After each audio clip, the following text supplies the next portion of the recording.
ኦኬ ጣልቃ ከገባ ግን እየረበሽክ ስለሆነ ወደኋላ እንመልሰው ሰዓቱን አለ ልታፈገፍግ ነው አይደል? ወላሂ ለቀም ዛሬ ወረበል ካማ የምን ማፈግፈግ ነው የምታወራው?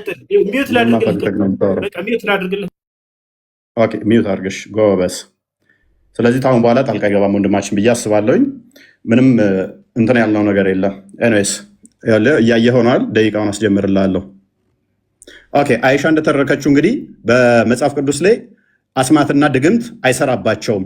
አይሻ እንደተረከችው ደግሞ magic was worked on Allah's prophet so that he began to fancy that he was doing things which he was not actually doing. Look, ድግምት ተሰርቶበት ያላደረገውን ያደረገ ይመስለው ነበር ትላለች አይሻ። ሌሎች መዛግብት ላይ ደግሞ የተገናኘ ከሚስቶቹ ጋር ይመስለው ነበር ብላ ትላለች ማለት ነው።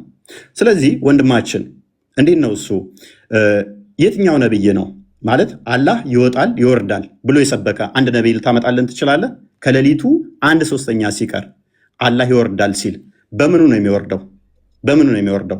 የአረፋት ቀን የአረፋት ቀን ይወርዳል ይለናል።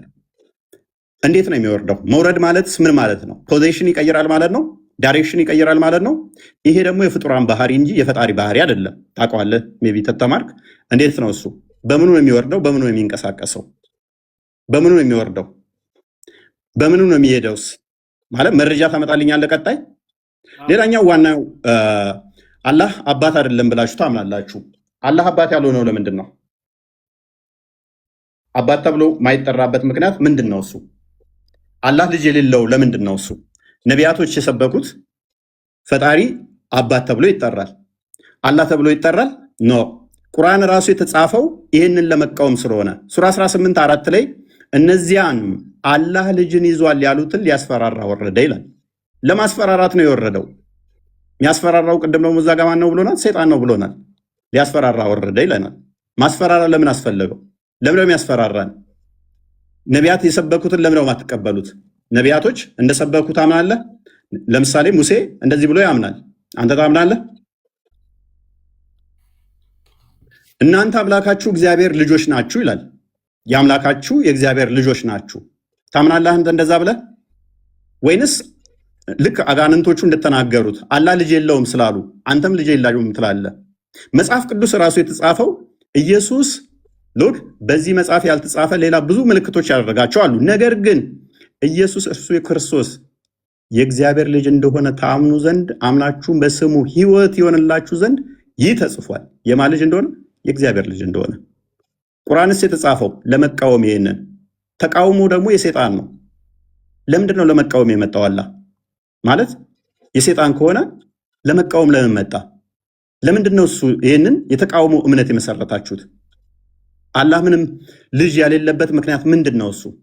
ኦኬ ምናልባት ይሄንኛው ይሆን ቁርአናችሁ ስለሚናገር ማለት ነው። በዚህኛው ምክንያት ነው ብለህ ታምናለህ ኡስታዝ? ልጅ የሌለው ቁርአኑ እንደዚህ ስለሚል ልጅ የሌለው ምክንያቱ ምንድን ነው እሱ? አላህ ለምንድን ነው ልጅ የሌለው? አባቴ የማይባልበት ምክንያት ለምንድን ነው እሱ? አይ ቲንክ በዚህ ይመስለኛል። እርሱ ሰማያትና ምድርን ያለ ቢጤ ፈጣሪ ነው ይላል። በደንብ አስተውል። ቁርአን ነው የሚለው ለእርሱ ሚስት የሌለችው ሲሆን እንዴት ለእርሱ ልጅ ይኖረዋል? ነገርን ሁሉ ፈጣሪ ነው ፈጠረ። ልጅ የሌለው ለምንድን ነው? ሚስት ስለሌለው። ለእርሱ ሚስት የሌለችው ሲሆን፣ በደንብ አስተውል። ለእርሱ ሚስት የሌለችው ሲሆን እንዴት ለእርሱ ልጅ ይኖረዋል? ይሄንን ከምን አንጻር ነው? ከአጋንንቶች ጋር ነው አሁን የሚያለው። ከአጋንንቶች ጋር ለምንድን ነው አላህ እንደዚህ የተያዘው? ምክንያት ይኖረው ይሆን? ትመልስልን ይሆን ኡስታዝ? በመረጃ እንደዚህ እያወጣ ትመልስልን ይሆን? የአላህ እጆች ቀዝቃዛ ናቸው። ቅዝቃዜ ደግሞ በደንብ አስተውሉ። ቅዝቃዜ ከአንዱ ወደ አንዱ ሙቀት መቀበል አለበት ማለት ነው፣ ቀዝቃዛ ከሆነ። ይሄንን ሎክ ሙሐመድ ምን ይላል? then I saw my lord look sorry in the most high and the last of appearance so I saw him place his palm between my shoulders. I sensed the coolness of his fingertips. የጣቶች መዳፎች አሉት። አላህ መዳፍ አለው፣ ጣቶች አሉት። እነኚህ ፓርቲሽን አለው ማለት ነው። እንደዚህ ፓርቲሽን አለው። እጅ እንደዚህ መዳፍ ካለው ቀኝና ግራ ካለው ይካበባል ማለት ነው። የሚያዋስነው የሚያካልለው አለ ማለት ነው። የሚያዋስነው የሚያካልለው አለ አላህን ማለት ነው። ይሄ ደግሞ የፍጡር ባህሪ አይደል እንዴ ኡስታዝ? አላህ ይህን እንደዚህ ነው የምታምኑት? ምን ብላችሁስ ነው የምታምኑት? ሌላኛው ፍጡር አይደለም ብላችሁ ቁርአንን ቃሉን ያላህ ቃል ነው ፍጡር አይደለም ብላችሁ ታምናላችሁ። ለምሳሌ አሊፍ ላም ሚም ይሄ ያላህ ባህሪ ነው። ፍጥረትን ከመፍጠሩ በፊት አሊፍ ላም ሚም ይላል። ይሄ ምንድነው እሱ ትርጉሙ? ለአላህ ምንድነው እሱ ይሄ ባህሪው ከሆነ? ምክንያቱም በድምፅ እንደሚናገርም ስለምታምኑ ማለት ነው። በድምፅ የሚናገር ከሆነ በድምፅ መናገር የጀመረው አላህ ፍጥረትን ከፈጠረ በኋላ ወይንስ ከመፍጠሩ በፊት በድምፅ ይናገር ነበር አላህ? ይኸው በድምፅ እንደሚናገር ባህሪ 47:11 ላይ አላህ ሊትራሊ ድምፅ አለው ብላችሁ ስለምታምኑ፣ ስለዚህ ችን ሲቀራት ማለትም ለጅብሪል ሲነግረው አሊፍ ላም ሚም ብሎ ነው። አንተ ታርመኛለህ ኡስታዝ ስለሆንክ የእሱ ድምፅ እንዴት እንደሆነ በድምፅ ስለምታምኑ፣ ፍጥረትን ከመፍጠሩ በፊትስ ይህን ድምፅ ይጠቀመው ነበር ወይ? ምክንያቱም ድምፅ ደግሞ ሶሊድ፣ ሊኩዊድ ወይም ጋዝ እነኝህን ስቴቶች ይፈልጋል ለማለፍ። ያላህስ ድምፁ በምን ውስጥ ነበረ ፍጥረትን ከመፍጠሩ በፊት የሚተላለፈው? እነኚህ ደግሞ እነኚህን የሚፈልግ ድምፅ የሚፈልግ ከሆነ እሱ ፍጡር ነው ማለት ነው። አሊፍ ላም ሚም እቻውን ፍጡር ነው ፍጡር አይደለችም? ኡስታዝ ምን ብልሃት ነው የምታምነው? ሌላኛው ኦኬ ቁርአን ፍጡር ካልሆነ በደንብ አስተውል። ቁርአን ፍጡር ካልሆነ ኦኬ በገረጣ መልክ ይመጣል ይላል። ታምናለህ እሱን? ምክንያቱም ቁርአን ነው ያለው።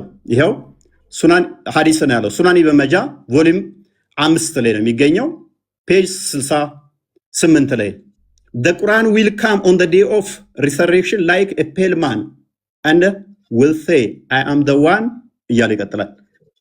አምላክህ ቃሉ ፍጡር ካልሆነ በቂያማ ቀን ደግሞ የገረጣ ሰው ሆኖ የሚመጣ ከሆነ ስንት ፍጡር ያልሆኑ ታመልካለህ ኡስታዝ? ስንት ፍጡር ያልሆኑ ነው የምታመልከው? ሌላኛው ተውሂድን ታምናለህ አይደለ? ተውሂድ ታምናለህ ብዬ አምናለሁ። ቃል ላይ ጥገኛ ከሆናችሁ ተውሂድ የሚል ቃል ማለትም ያስተማረ ነብይ ይኖርን ማለት በሶስት ከፍሎስ ያስተማረ ይኖርን ተውሂድ የሚልን ተውሂድ አልአስማኡል ሲፋት፣ ተውሂድ አልሩቢያ፣ ተውሂድ አልኡሉሂያ ብሎ ያስተማረ አንድ ታመጣልኝ ይሆን? ከነቢያት ውስጥ አንድ ማስረጃ ታመጣልኝ ይሆን? ወይንስ ተውሂድ አታምንም ማለት እኛን ስትጠይቀን ይሄ አንተ ጋር እንደሚመጣ አላወቀው? ተውሂድን ታምናለህ ወይንስ አታምንም? ምታምን ከሆነ ከነቢያት አስተምሮት ውስጥ ስለ ተውሂድ አንድ የምታመጣው ነገር አለ?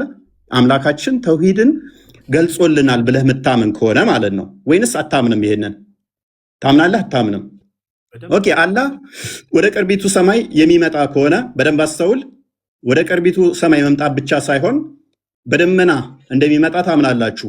በደመና የሚመጣ ከሆነ መቼ? በቂያማ ቀን ከመላእክቱ ጋር በደመና ውስጥ በደመና ጥላ ውስጥ ሆኖ ይመጣል። ስለዚህ ፍጡር ውስጥ ይገባል ማለት ነው። አላህ ሁለት ቀኝ እጆች ካሉት አላህ ፊትና ኋላ ካለው ደመና ውስጥ የሚገባ ከሆነ ፍጥረት ያካብበዋል፣ ያካልለዋል፣ ያዋስነዋል ማለት ነው። እሱ የፍጡር ባህሪ ነው፣ ፈጣሪ ሳይሆን። ፍጥረት የሚያካብበው ከሆነ ፍጡር ይሆናል ማለት ነው። ይኸው አላህ እና መላእክቱ ከደመና በሆነ ጥላ ውስጥ ሊመጧችሁ እንጂ አይጠባበቁም። ጥላ ተጠልቶለት የሚመጣው አምላክ በደመና ውስጥ የሚመጣው አምላክ የሚያካብበው የሚያካልለው የሚያዋስነው ካለ ይሄ ሊትራሊ ፍጡር ነው፣ የፈጣሪ ባህሪ አይደለም ማለት ነው። ኡስታዛችን ይህንን ማወቅ አለብህ። እግዚአብሔር ማንንም አይመስልም። በማን ትመስሉኛላችሁ? ከማን ጋር ታስተያዩኛላችሁ? እንመሳሰል ዘንድ ከማን ጋር ታስተያዩኛላችሁ ይላል። እግዚአብሔር በማንም አይመሰልም፣ በማንም አንዴ ከማንም ጋር አይተያይም ማለት ነው።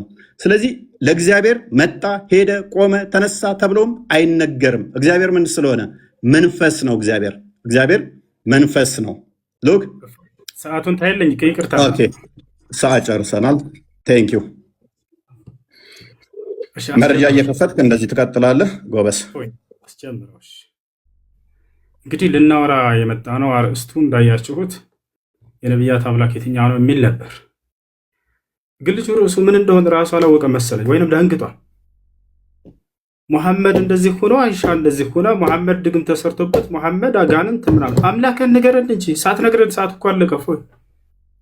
አምላኩን ሳያስተዋውቀን ሰዓቱ አለቀ። ሙሐመድና አይሻ ላይ ደንግጧል ይሄ ልጅ። ወይንም በቃ የሚያውቀው ይሄ ልጅ ስለ አይሻና ስለ ሙሐመድ ብቻ ነው ማለት ነው። ስለ አምላኩ አይደለም። ለማንኛውም እያነሳ ይሄ በአንተ ዘንድ እንዴት ነው እያለ የሚጠይቀው ነገር አለ። ያንን እስኪ እናንሳለን። ይወቻል ምንድነው አንዴ አላህ ከሙስሊሞች ከቁርአን ውጭ ምናምን አይታወቅም የሚል ቃል መጀመሪያ ሲያነሳ ነበር። ገብታችኋል? እግዚአብሔር ከኢትዮጵያ ውጭ ይሄ ስም አይታወቅም ብትል የተሻለ ነበር። እፎይ የትኛውም ዓለም ላይ መስቀል አንጠልጥሎ እንደዚህ የዓለም ክርስቲያን ጋር ሂዳ አምላክ ማን ነው ብትላቸው ያንተን የአምላክን ስም አይነግሩም እኮ። ከኤርፖርት አያልፍም እግዚአብሔር የሚለው ስም ማለት ነው። አንተ ሌላ ዓለም ላይ ይታወቃል ካልክ ይህን በማስረጃ ታሳያለህ።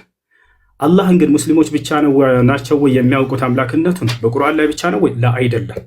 በምን ይታወቃል? በራሱ መጽሐፍ ላይ የአረብ ክርስቲያኖች አሁን ብሉይ ኪዳንና አዲስ ኪዳን ለናሙናነት ያክል ሙሴና ኢየሱስ አምላካቸውን አላህ ብለው እንደሚጠሩ በአረበኛ መጽሐፍ ቅዱስ ላይ ላሳየህ ነው በማስረጃ። አላህን የምናውቀው እኛ ብቻ አይደለም። የራሱ የገዛ መጽሐፉን አያውቀውም ወይ? ላሳያችሁ። ኦሪት ዘፍጥረት ምዕራፍ 1 ቁጥር 1 ምን ይላል? የአምላክ ስም አላህ መሆኑን ሙስሊሞች ብቻ ሳንሆን የግብፅ ኦርቶዶክስ አባ ተክለ ሃይማኖት ዌብሳይት እንደውም ማመጣለህ ከዚህ ነው። አባ ተክለ ሃይማኖት ዌብሳይት አለ። ያውና እዚህ ጋር መውቂዕ አንባ ተክለ ይላል። መውቂዕ አንባ ተክለ ሃይማኖት የአባ ተክለ ሃይማኖት ዌብሳይት ማለት ነው። በኢትዮጵያ እንግዲህ ቅዱስ አባ ተክለ ሃይማኖት ብላችሁ በምትጠሩት በሱ የተሰየመ ነው። ኦሪት ዘፍጥረት ምዕራፍ 1 ቁጥር 1 አተክዊን ይላል። ስፍር ተክዊን ኦሪት ዘፍጥረት ማለት ነው። ይህን ተማር አረበኛ ማለት አትችል መሰለኝ። ምዕራፍ 1 ቁጥር 1 ላይ ምን ይላል? ፊል በድኢ ኸለቀ አላሁ ሰማዋት ወልአርድ። አላሁ አክበር። ምን ይላል በአረበኛው?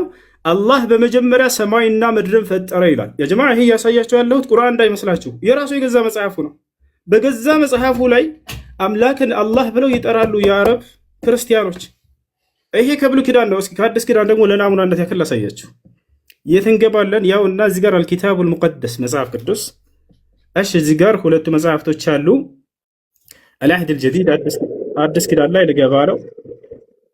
አዲስ ኪዳን ላይ ልገባ ነው። አዲስ ኪዳን የሐዋርያት ሥራን እስኪ እንመልከት። ስፍር አዕማል ረሱል የሐዋርያት ሥራ ምዕራፍ 2 ቁጥር 22 ምን ይላል? ተመልከቱ። ቁጥር 22 ላይ በደንብ ተመልከቱ። አዩሃ ሪጃል ልእስራኤልዩን እስመዑ ሃዚህ ልአቅዋል የሱዕ ናስሪ ረጅሉን ቀድ ተበርሃነ ለኩም ምን ቅበል ላህ ቢቁዋትን ወዐጃኢብን ወአያት ሶነዐሃ አላሁ ቢየዲህ። ያው የአላህ ስም ምን ይላል? እናንተ የእስራኤል ልጆች ሆይ ይህን ንግግሬን ስሙ። እናንተ እንደምታውቁት የናዝሬቱ ኢየሱስ አምላክ አላህ በእርሱ በኩል ድንቅና ተአምራትን ያደረገለት ለእናንተ የተገለጠ ሰው ነበር ይላል። ያው አላህ የአረበኛው መጽሐፍ ቅዱስ ይሄ ቁርአን አይደለም። ይሄ ልጅ ምን አለ? የአረቦች ሙስሊሞች እንጂ በቃ አላህ የሚለው እዛ እንጂ አይታወቅም። ላይ ክርስቲያኖች ወገኖች ራሳቸው በአረብ ሀገር ላይ ይሄንን የአምላክ ስም እንደሆነ በደንብ ያውቃሉ። ይሄንን እወቅ፣ ተማር። ሌላኛው ነገር ምን እያነሳ ነበር? ሌላኛው እሺ አሁን ሌላኛው ደግሞ የምጠይቀው ነቢያቶች አምላክ እግዚአብሔር እንደሆነ አስተምረዋል እያለ ነው። እስኪ ልክ እኔ የራሳችን መለኮታዊ መጽሐፍ ተብሎ የተገለጸውን ልንወያይ የተስማማንበትን ቁርአን ላይ ነቢያቶች አላህ አላህ አላህ ብለው እንደጠሩት አንተ ደግሞ የገዛ መጽሐፍህ ላይ በዕብራይስጥና በግሪክ አለለህ እዚያ ላይ አውጥተህ የአምላክ ስም ነቢያቶች እግዚአብሔር ነው ብለው የተናገሩበት አንድ ጥቅስ እንድታመጣ ፈልጋለሁ። ይወታል አይደል? ከቁርአን ላይስ አላህ ብለው እንደጠሩ ነቢያቶች ታሳያለህ አንተ? አዎ በደንብ አሳያለሁ። ያው ማስረጃ ላውጣለህ። ለናሙናነት ያክል ማንን እናውጣ? ታላቁን ነቢይ አላህ ነቢዩ ኢየሱስን። ነቢዩ ዒሳ ምን አለ? ተመልከቱ። የማን ምዕራፍ ላይ እንሄዳለን? የማርያም ምዕራፍ፣ የእናቱ ምዕራፍ ላይ ጭራሽ እዚያው ላይ ነቢዩ ኢየሱስን ብሎ አስተማረ። ዒሳ ዓለይሂ ሰላም የእኔ አምላክ አላህ ነው እያለ ያስተምራል። ጌታዬና ጌታችሁን አላህን ተገዙ። የቱ ጋ ነው? ተመልከቱ። ያውና ቁጥር 36 ላይ ዒሳ አለ አላህማ ጌታዬ ጌታችሁ ነው እና ተገዙት፣ ይህ ቀጥተኛ መንገድ ነው አለ። ይህ ይበቃናል፣ ጊዜ ለመቆጠብ ሲባል።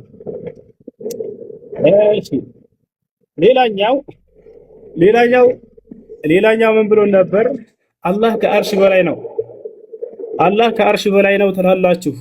ለመሆኑ ከነቢያቶች አምላክ ከአርሽ በላይ እንደሆነ የተናገረበት ቦታ አለ ወይ? አዎ አለ። እግዚአብሔር በዙፋኑ ላይ ቁጭ ብሏል። እግዚአብሔር እግዚአብሔር በዙፋኑ ላይ ቁጭ ብሏል። ያውና ዙፋን ካላወቅ በአረበኛ አርሽ ማለት ነው። እሺ በአርሽ ላይ ስትል ነበር። አርሽ የአረበኛ ቃል ስለሆነ ነው። በአማርኛ ሲቀየር ዙፋን ነው። ያውና አምላክህ በዙፋን ላይ ደል ብሎ ተቀምጧል።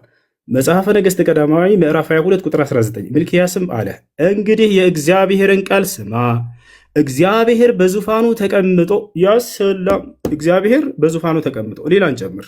መጽሐፈ ዜና መዋዕል ካልዕ ምዕራፍ 18 ቁጥር 18 ሚልክያስም አለ ይቅርታ እንግዲህ የእግዚአብሔርን ቃል ስሙ፣ እግዚአብሔር በዙፋኑ ተቀምጦ ያሰላም። ጨረስን ይሄን። ስለዚህ በዙፋኑ ላይ መቀመጥ የፍጡር ባህሪ ነው እያለ አላህ ፍጡር ነው። ስለዚህ አምላክህ መጀመሪያ ፍጡር መሆኑን አምነህ ነው ማለት ነው። አላህ ላይ እንደዛ እየተፈላሰፍክ ያለኸው። እንቀጥላለን። ሌላ ስለ አጋንንት በተመለከተ መጨረሻ ላይ በደንብ እንወያያታለን። ዛሬ አጋንንት ምን እንደሆነ በእስልምናና በክርስትና ሰፋ ያለ በእርሱ ላይ እናወራለን። እፎያ ሁላቸው የሚገነዘቡ ዘንድ እችን በደንብ አድርገህ ያዛት። ገብቶሃል አይደለ? ስለ አጋንንት በደንብ አድርገን እናወራለን። ማን ነው በትክክል የገለጸው አጋንንትን? እስልምና ነው ወይንስ ክርስትና የሚለውን ያዘው።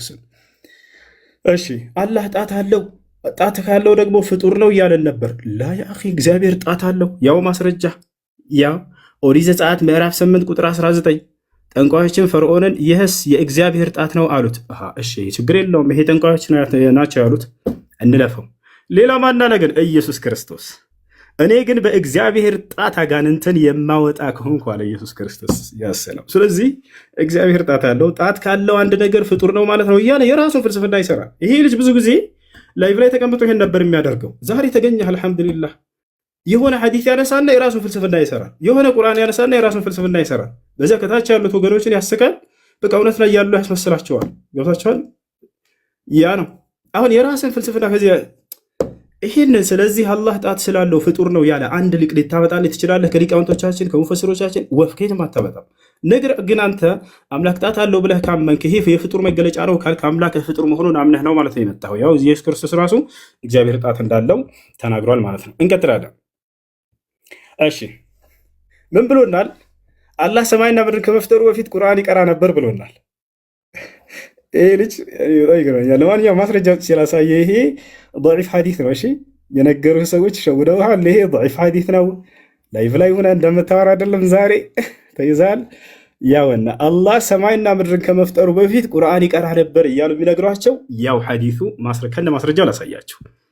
إن الله عز وجل قرأ طه وياسين قبل أن يخلق السماوات وقبل أن يخلق الخلق ب1000 عام فلما سمعت الملائكة القرآن قالت طوبى لأمة ينزل عليهم هذا وطوبى لأجواف تحمل هذا وطوبى لألسنة تنطق بهذا. حديث من دونه ضعيف يا إسناده ضعيف እና ውሸት የሆነ ሐዲስ ነው። ላይቭ ላይ ከፍቶ ሲያወራ የሚውለው ታዲያ እንደዛ መስሎ ዛሬ መጣ ከሙስሊሞች ፊት ያው ውሸት መሆኑ ተጋለጠ። ምን ሁልጊዜ ባገኘሁና እንደዚህ ሁሌ በገለጥኩልህ ከዚህ በኋላ የምትገባ ይመስለኛል እንዲህ አይነት ውሸት እያሸከ ፊታቸው። ለማንኛውም እስኪ ወደ አማርኛ እንቀይርላቸው። አረበኛ ነው ብሎ በአረበኛ ተደብቃቸው እንዳይል ያው እነዚህ ጋር የሐዲሱ ሰንሰለት ደካማ ነው፣ የትረካ ሰንሰለቱ ደካማ ነው። ضعيف ሐዲስ ነው ይዘህ የምትመጣ። ከዚህ በኋላ ضعيف ሐዲስ ይዘህ እንዳትመጣ አጣራ። መጀመሪያ ጠይቅሽ ሙስሊሞችን ይሄ ነገር እንዴት ነው? ضعيف ነው ሐዲስ ነው እኔ እንዳው ሰው የሆነ መስሎኝ ነው ምናምን እያልክ ያንን እንድትል ጥሩ ነው። ፊቱን ለምን እንደደበቀ አላውቅም። ወላሂ ላዚም እኔ ፊት ለፊት እየተወያየሁት ፎያ በቀጣይ እንድትወጣል። እሺ የፊትን ገጽታ ማየት ፈልጋለሁ። እሺ ችግር የለውም እወጣለሁ። እሺ ቅድም አንተ በራስህ ሰዓት እያሳየው ስለሆነ ነው። አይሽ ነው። እሺ ተስማማ በቃ እሺ። እና ይሄ ነው አላህ ይወርዳል ይለናል። ማን ነው ከነቢያት አላህ ይወርዳል ብሎ ያስተማረ? ያ በደንብ አድርጎ እግዚአብሔር ይወርዳል። ኦሪት ዘፍጥረት ምዕራፍ 11 ቁጥር 5 ያው እግዚአብሔርም የአዳም ልጆች የሰሩትን ከተማና ግንብ ለማየት ወረደ። ምድር ላይ ግንብና ከተማ ለማየት ይወርዳል እግዚአብሔር ያሰላም። ስለዚህ ምን ብሎ ቅድም የሆነ እንትን አስቀምጧል። አላህ ይወርዳል ከተባለ ስለዚህ ፍጡር ነው አለ። ተመልከቱ፣ አላህ ይወርዳል ስለተባለ ፍጡር ነው ያለ አንድ ሙፈሲር አምጣ ብለህ ወፍ የትም አታመጣም። የማን ነው? የአንተ ፍልስፍና። ነገር ግን ይህንን መስፈርት አንተ የፍጡርነት መስፈርት ካደረግከው እግዚአብሔር ፍጡር መሆኑን አምነህ ነው ማለት ነው የመጣኸው። አሁንም ገብቶሃል አይደል? እያንዳንዱ ለምታነሳው ትችት ሁሉ በመጽሐፍህ ላይ ያለፉ።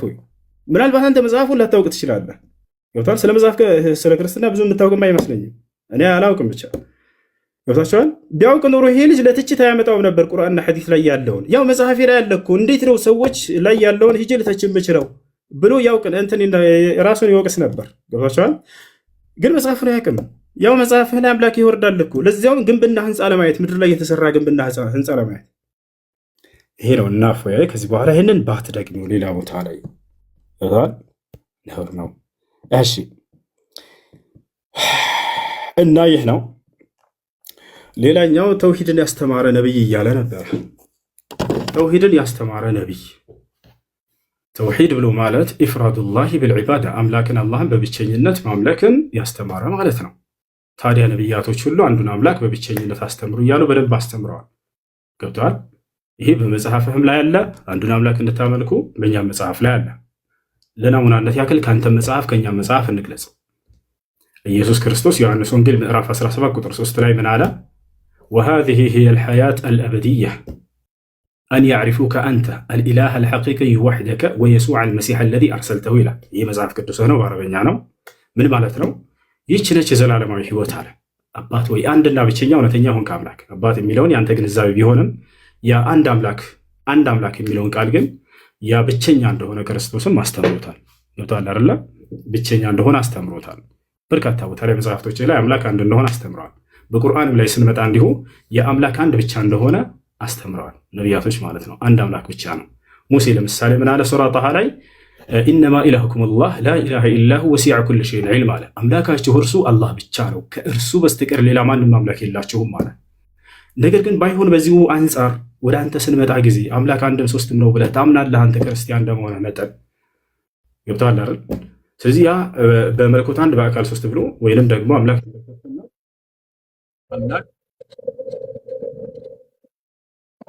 አንድም ሶስትም ነው ብሎ ያስተማረ አንድ መጽሐፍ ቅዱስ ላይ በገዛ መጽሐፍህ ላይ ከሌላ መጽሐፍ አልጠይቀም፣ በገዛ መጽሐፍህ ላይ ከኦሪት ዘፍጥረት እስከ ራእይ ድረስ አምላክ አንድም ሶስትም ነው ብሎ ያስተማረ አንድ ነብይ ነው ለታሪክ ልታመጣልኛለህ?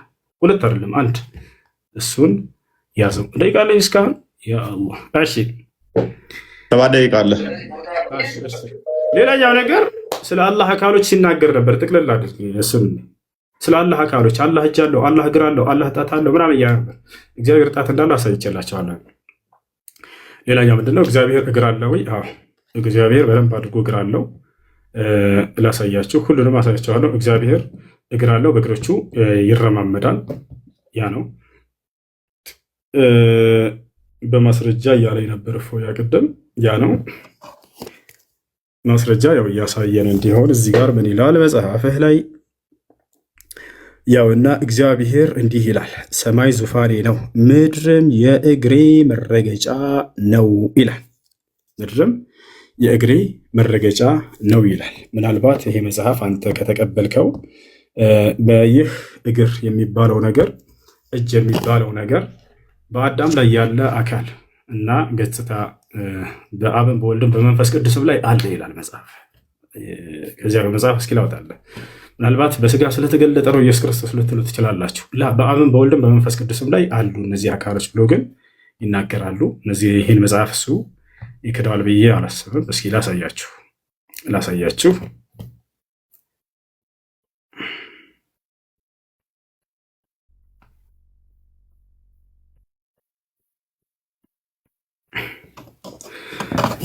እሺ ያውና እዚህ ጋር መጽሐፈ ሚላድ ምዕራፍ 10 ላይ በአዳም ላይ ያለው መልክ ሁሉ በአብና በወልድ በመንፈስ ቅዱስም አለ። አሁን ሊዘረዝርልህ ነው የአካሎችን አይነት በደንብ አድርገህ አዳምጥ። ቅድም ያነሳቸውን በአላህ ስብሐነ ወተዓላ ላይ በአብን በወልድም በመንፈስ ቅዱስም ላይ አለ። በአዳም ላይ ያለው መልክ ሁሉ ተመልከቱ። ምን ምን አለ? ራስም ቢሆን ገጽም ቢሆን ጆሮዎችና አይኖችም። ጆሮዎች አላቸው አምላክ፣ አይኖች አላቸው አምላክ፣ አፍንጫ አለው፣ ከንፈርም ቢሆኑ እጆች አሉት፣ እግሮች አሉት። ቅድም እጅ አለው እግር አለው አላህ እንዴት አምላክ ይሆናል? ስለዚህ ይሄ ፍጡር ነው ማለት ነው እያለ ሲናገር ነበር። ስለዚህ አብም ወልድም መንፈስ ቅዱስም ሶስቱም ፍጡሮች ናቸው። መሰረት በአንተ ግንዛቤ መሰረት ጀባ ብለናል። ሶስት ፍጡሮች እያመለክ ነው። ያው ሁላቸውም አንተ የገለጽካቸው ሁሉ አካሎች አሉ። እዚህ ጋር ያው እጆች አሉት እግሮች አሏቸው፣ ብቶችን ቢሆኑ ይላል። እስኪ ችን ትነግረናለህ። ምን ቃል እንደወጣች እዚህ ጋር ብልቶች ነው ወይስ ምንድን ነው? ቤቶች ብሎ ተቀምጧል። አላህ አለም። እኔ ከራሴ ልናገር አልፈልግም። በሰው እምነት ላይ ቤቶች ብሎ እዚህ ጋር አስቀምጦታል። አንተ ትነግረናለህ። ይህን ሽፎ ለአብና ለወልድ ለመንፈስ ቅዱስም ሙሉ አካል አላቸው ይላል። ሃይማኖታቸው የቀና 318ቱ ሊቃውንት አባቶቻችን እንደተናገሩ ለእግዚአብሔር ዓይኖችና ጆሮዎች፣ እጆች፣ እግሮች፣ ሌሎችም የቀሩት አካላት እንዳሉት እናምናለን ይላል። እፎይስ ይህን ያምናል ወይ? አባቶቹ እንዳመኑ አላውቅም። ቅድም በአላህ ላይ ያነሳ ሲተቻቸው ነበር እነዚህን አካሎች ብላቸው አላረን። ታዲያ እፎይ እንደ አባቶቹ ያምናል ወይንስ የአባቶቹ ተቃራኒ ሆኖ እነዚህን ይክዳቸዋል? ይህንንም በኋላ የሚነግረን ይሆናል ማለት ነው። ሌላ ምን ላውራ? እግዚአብሔር ባል ነው ተብሎ ተገልጿል። ቀደም እንደ አይነት ነገር ስታወራ ነበር አይደለ? እግዚአብሔር ባል ነው ተብሎ ተገልጿል። ፈጣሪሽ ባልሽ ነው፣ ስሙም እግዚአብሔር ነው ይላል። ፈጣሪሽ ይህንም በማስረጃ ባልሽ ነው። ያውና ፈጣሪሽ ባልሽ ነው፣ ስሙም የሰራዊት ጌታ እግዚአብሔር ነው። ያሰላም። ሌላስ የእግዚአብሔርን አካሎች እንዘርዝራቸው። እኔ እነዚህን ሳለሳ ወላሂ ላዚም ለመሳለቅ አይደለም። ማንም ሙስሊም በዚህ እንዲሳለቅ አልፈልግም። ነገር ግን መጽሐፉ ላይ የተጻፈውን ነው የምናነሳው። ገብታችኋል? መጽሐፉ ላይ የተጻፈውን ነው የምናነሳው። ያ ነው። ማንም ሰው እዚህ ቦታ ላይ በነቢያትም ሆነ በአምላክ ላይ እንዲሳለቅ አንፈልግም። እነዚህን ነገራቶች ነሕኑ ነዕተቂድ እነ ሃኡላ حرفوا كتبهم كما قال النبي صلى الله عليه وسلم وعبد الله بن عباس ولا نتطاول على أعراض الأنبياء وعرض الله عز وجل المذكور في الكتاب المقدس. لا تقال أيه ነው። እሺ አሁን ደቂቃ ስላለኝ እፎይ ስለ አጋንንት ብናወራበት ምን ይመስልሃል? አጋንንት በዚህ በ3 ደቂቃ እፎይ እድል ስጥህና እናውራ። አሁን አጋንንት በእስልምናና በክርስትና ሪባ ትላለን ገና እኮ 10 ደቂቃ ቀጥላውን ደቂቃን ጨርስ ተወያይ።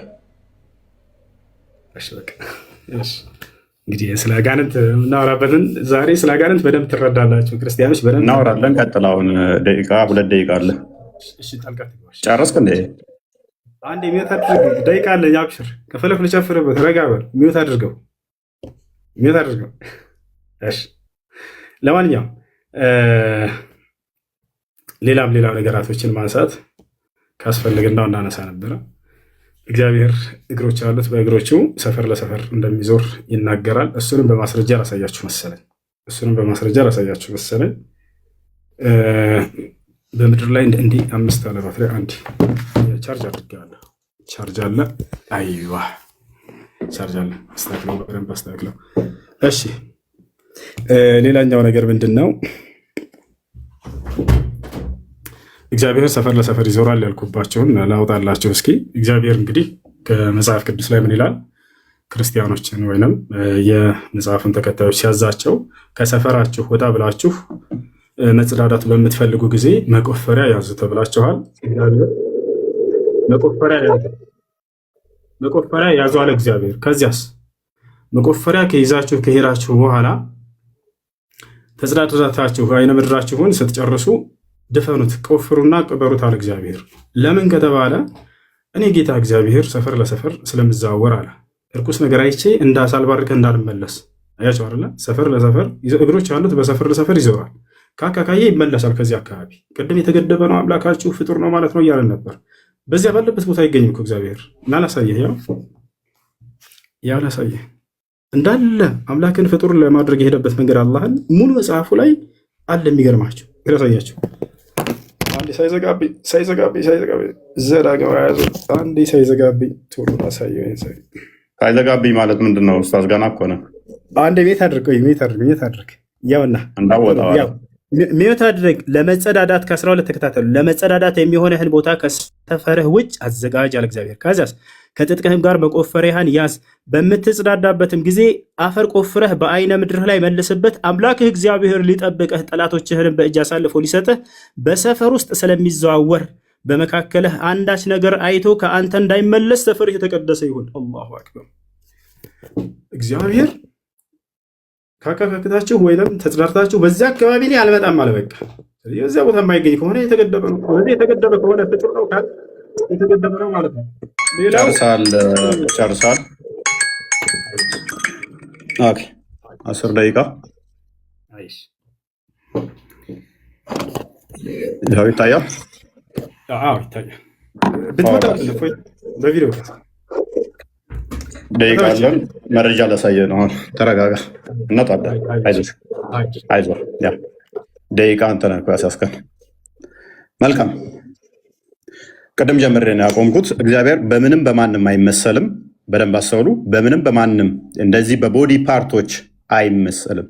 እግዚአብሔር ቦዲ ፓርቶች አሉት ተብሎ እጅ፣ ጣት፣ እንደዚህ አይነት ነገሮች ተከፋፍለው የፍጡራን መገለጫ የሆኑ ለፈጣሪ አሉት ብለን አናምንም። ነገር ግን በመጽሐፍ ቅዱስ ላይ ግብረ አካላት የሚባሉ አሉ።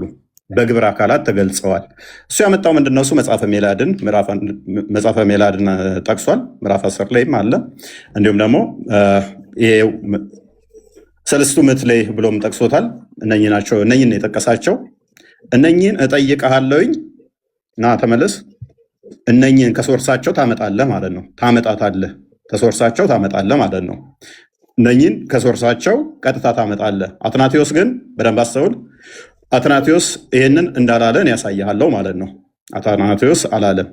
ልክ እኛ እናንተን ስንጠይቃችሁ አረብኛውን አምጣ ወይንም እንደዚህ እንደምትሉት አንተም ኦሪጂናሉን ታመጣለህ ማለት ነው። ቅዱስ አትናቴዎስ እንደዛ አላለም። ቅዱስ አትናቴዎስ እንደዛ እንዳላለ ላሳየ። ሰለስቱ ምዕት የተጠቀሰው ከዛ ስለሆነ ስህተት ነው አንተ የጠቀስከው። ቅዱስ አትናቴዎስ እንደዛ ስላላለ ማለት ነው። ለእግዚአብሔር ፊት፣ ኋላ፣ ጀርባ አይነገርለትም፣ የሚነገርለት ስላልሆነ ማለት ነው። ስለዚህ አትናቴዎስ ብሏል ተብሎ በአትናቴዎስ ላይ የተነገረው ያንኛው መረጃ እንድታመጣ እንጋብዛለን ማለት ነው። ለምሳሌ እዚህ ጋር ላሳየ፣ ይታያል ብዬ አስባለሁ። አይን የመስሚያ አካል አይደለም? ጆሮ የኋለኛው የመስሚያ አካል አይደለምን? እነሆ ደረት አይደለምን?